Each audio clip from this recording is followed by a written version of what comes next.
29 aprile, Santa Caterina da Siena. È il 119° giorno dall'inizio dell'anno, ne mancano 246 al termine. Il sole sorge alle 6:02, tramonta alle 20:15. La luna sorge alle 23:42, tramonta alle 7:30.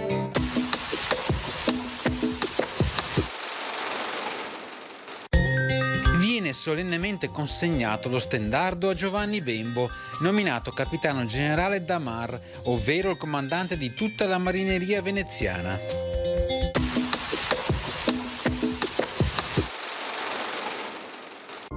Le previsioni per domani. Su costa e zone limitrofe alternanza di nuvole e rasserenamenti, mentre andando verso le zone pedemontane e montane in prevalenza nuvoloso. Precipitazioni, probabilità medio-bassa fino al mattino e medio-alta dal pomeriggio. Andando dalla costa alle zone pedemontane e montane, nella prima metà di giornata piogge da locali a sparse, nella seconda metà di giornata da sparse a estese. Si tratterà in prevalenza fino al mattino di piovaschi o rovesci e dal pomeriggio anche di temporali.